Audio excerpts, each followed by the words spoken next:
Hello friends, good morning. मैं आपकी friend आंचल और आज हम एपिसोड 4 के बारे में बात करने वाले हैं, जो इंडियन इकोनॉमी का एक पार्ट है। तो इस टॉपिक से पहले हमने बहुत सारे और टॉपिक्स पढ़ लिए हैं, जैसे हमने पढ़ लिया एग्रीकल्चर के बारे में, हैंडीक्राफ्ट के बारे में।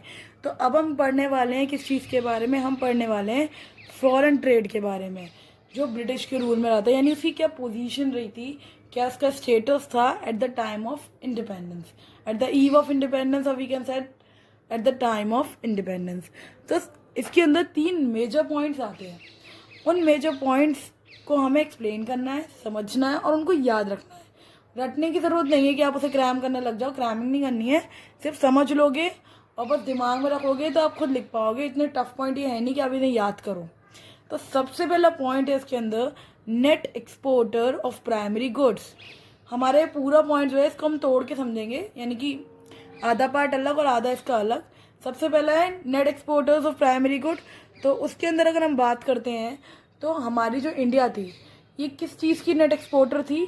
ये जो थी वो कॉटन और टेक्सटाइल जो भी बन रहा था उसकी, जैसे इंडिगो है, कॉटन है, जूट है, सिल्क है, इन सबको क्या करती थी? ये इन सबको लार्ज नंबर में क्या करती थी? एक्सपोर्ट करती थी। कहाँ एक्सपोर्ट करती थी? ब्रिटेन गवर्नमेंट में, इंग्लैंड में ये एक्सपोर्ट होता था। ब्रिटेन गवर्नमेंट जो थी वो डायरेक्टली और इनडायरेक्टली कहाँ पहुँचा देती थी? इंग्लैंड में पहुँचा देती थी, जहाँ उनकी कॉटन इंडस्ट्रीज और क्लोथ इंडस्ट्रीज हुआ करती थी, जहाँ उन्हें डाइंग की ज़रूरत पड़ती थी।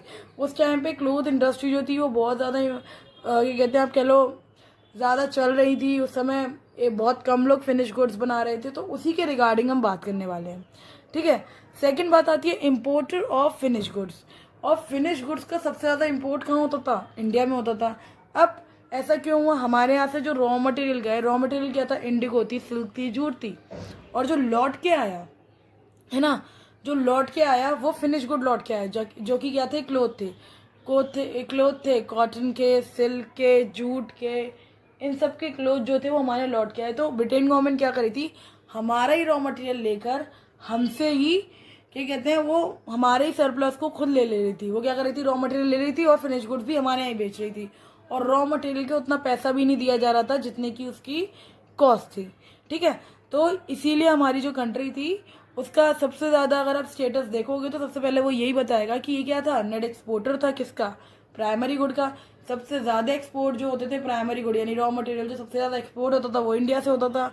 और ये कौन करवाती थी? ब्रिटेन गवर्नमेंट करवाती थी।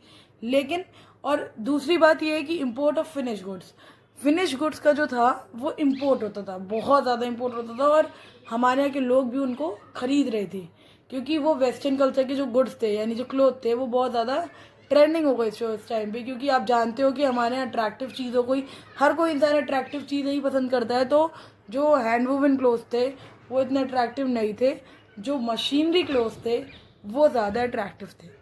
सेकेंड बात हम करेंगे, Britain monopoly on Indian foreign trade. What does it mean? कि ब्रिटेन की मोनोपोली थी फॉरेन ट्रेड करने की। जैसे हमारे यहाँ क्या होता था, जो ब्रिटेन गवर्नमेंट थी ना, वो प्रॉफिट अर्न करना चाहती थी, तो वो क्या करती थी? फॉरेन ट्रेड करती थी और प्रॉफिट अर्न करती थी।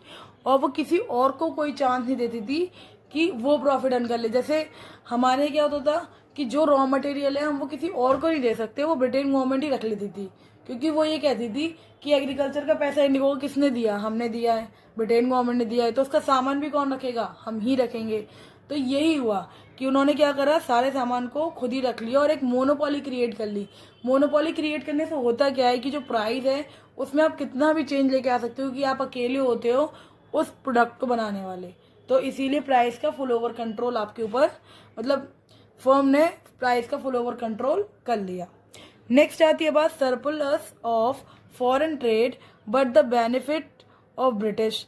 यानी कि जो सरप्लस हमको मिलता था, यानी कहाँ से आता था ये सरप्लस? पहले समझो, सरप्लस जो था वो क्या होता था? जो भी हमें प्राइमरी गुड भेजे गए हैं उधर से जो भी रॉ मटेरियल वो जो भी फिनिश गुड्स निकल कर आए हैं, वो सारे फिनिश गुड जो थे उनको क्या कहते हैं, उन्हें बेचने पर जो प्रॉफिट अर्न होता था उसमें से आधा हिस्सा तो कायदे से इंडियन गवर्नमेंट का भी होना चाहिए। लेकिन ऐसा हुआ तो नहीं। अब उन्होंने क्या करा, उस सारे सरप्लस को या तो वो वॉर के लिए यूज़ करते थे या फिर अपने एडमिनिस्ट्रेटिव एक्सपेंस के लिए यूज़ करते थे।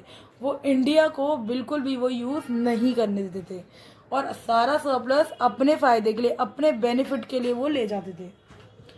आज की वीडियो में बस इतना ही। नेक्स्ट वीडियो में हम सेकंड पार्ट इसका जो है वो फोकस करेंगे, डेमोग्राफिक प्रोफाइल देखेंगे, और उसके बाद शायद एक पार्ट और रह जाएगा जिसको हम उसके नेक्स्ट वीडियो में करेंगे। तो आगे आप वीडियो को देखते रहें, और अगर आपने मेरे चैनल को अब तक सब्सक्राइब नहीं किया है तो बेल आइकन पर हिट करके उसे सब्सक्राइब करें।